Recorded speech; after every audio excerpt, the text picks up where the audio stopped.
મિત્રો તમે ઘણી વખત જોયું છે કે સાધુ સંતો હોય છે તે ઘણી વખત ભૂમિ સમાધિ લેતા હોય છે, પરંતુ એવો એક કિસ્સો સામે આવે છે કે તમે સાંભળીને એકદમ આશ્ચર્ય થઈ જશો। તો મિત્રો થરાદના શેટલા ગામના વતની રાજપૂત જેઠાજી રૂપાજી ઉંમર વર્ષ 75 આધ્યાત્મિક જીવન માટે જાણીતા હતા। મળતી માહિતી અનુસાર તેઓ છેલ્લા 20 વર્ષથી હરિદ્વારમાં પવિત્ર મા ગંગાના સાધના અને ભક્તિમાં નીલ હતા। જીવન ભગવાનને સંપર્ક કરવાનો તેમનો દૃઢ સંકલ્પ હતો। છેલ્લા 2 વર્ષ દરમિયાન તેઓ અનેક વખત હરિદ્વાર જવા માટે નીકળ્યા હતા, પરંતુ પરિવારજનોની વિનંતી અને સમજાવટને કારણે તેઓ વારંવાર પોતાના વતન ફરતા હતા।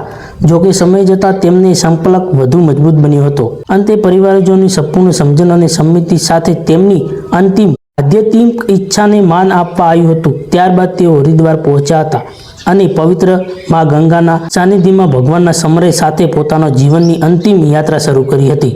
મળતી માહિતી મુજબ તેમણે હરિદ્વારમાં જીવન સમાધિ લઈને પરમ યાત્રાને પ્રસ્થાન કર્યું। તેઓ પરમ પૂજ્ય સદગુરુ શ્રી 108 બ્રહ્માનલીન જગતપુરી મહારાજ આસોદર જગ્યાના કૃપાપાત્ર શિષ્ય હતા। સાથે સાથે તેઓ શ્રી કુળદેવી વેરાઈ માતાજીના પરમ ઉપવાસ તરીકે પણ જાણીતા હતા। તેમના આ નિર્ણયના ઘણા લોકો અડગ શ્રદ્ધા, ભક્તિ અને આધ્યાત્મિક સંપન્નનું અનોખું ઉદાહરણ ગણાવી રહ્યા છે। તેમના જળ સમાધિના સમાચાર મળતા પરિવારજનો, સગા સંબંધીઓ અને ગામ લોકો શોકની લાગણી સાથે તેમની આધ્યાત્મિક જીવન યાત્રા ચર્ચા થઈ રહી હતી। આ રીતે જેઠાજી રૂપાજીએ ભક્તિ, સાધના અને ભગવાન પ્રત્યે અતૂટ વિશ્વાસ સાથે પોતાના જીવનની અંતિમ યાત્રા પૂર્ણ કરી હોવાનું જાણવા આવી રહ્યું છે।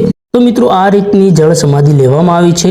તો આપણે કમેન્ટ બોક્સમાં જઈએ તો ઘણા લોકો અંધશ્રદ્ધા વિશે જણાવી રહ્યા છે। તો આપણી પહેલી કમેન્ટ વાંચી છે કે અંધશ્રદ્ધાનું ઘર એટલે કે બનાસકાંઠા જાગો સમાજ જાગો।